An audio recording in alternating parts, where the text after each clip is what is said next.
3 generations of men carrying the Golden Stool of Asanteman. In the sacred traditions of Asanteman, the Golden Stool, also known as Sika Dwa Kofi, is not merely a royal artifact, but the very soul of the Asante nation, its unity, identity, and spiritual authority. To bear it is to shoulder the collective essence of a people, a sacred responsibility that has, in rare cases, become an intergenerational covenant. The first generation carried the Golden Stool during the reign of Otumfuo Osei Agyeman Prempeh II, from 1931 to 1970.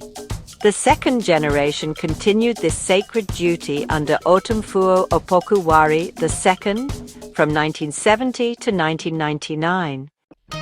Today, the third generation continues this lineage under Otumfuo Osei Tutu II, the 16th Asantehene. The current bearer is Nana Baffour Dabanka, a respected royal of the Oyoko clan, who occupies the Dabanka Stool at Manhyia. As carrier of the Sika Dwa Kofi, his duty is inseparable from the Golden Stool, for he is entrusted as one of its principal custodians within the palace hierarchy. Nana Baffour Dabanka's role is not merely ceremonial. It is spiritual, historical, and deeply political.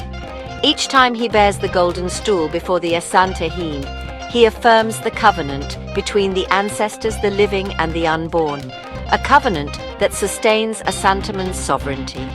By faithfully continuing the work of his grandfather and father before him, Nana Baffour Dabanka stands as the living bridge between past and present, embodying the loyalty, discipline, and sacred trust required of his lineage. His stewardship of the Golden Stool under Otumfuo Osei Tutu II is both a personal honor and a national duty, ensuring that the very soul of Asanteman is carried with dignity into the future. This unbroken chain of service, spanning 3 Asante kings and 3 generations, is a rare testimony of continuity in Asante history, an intergenerational covenant that binds family, stool, and nation into one eternal destiny.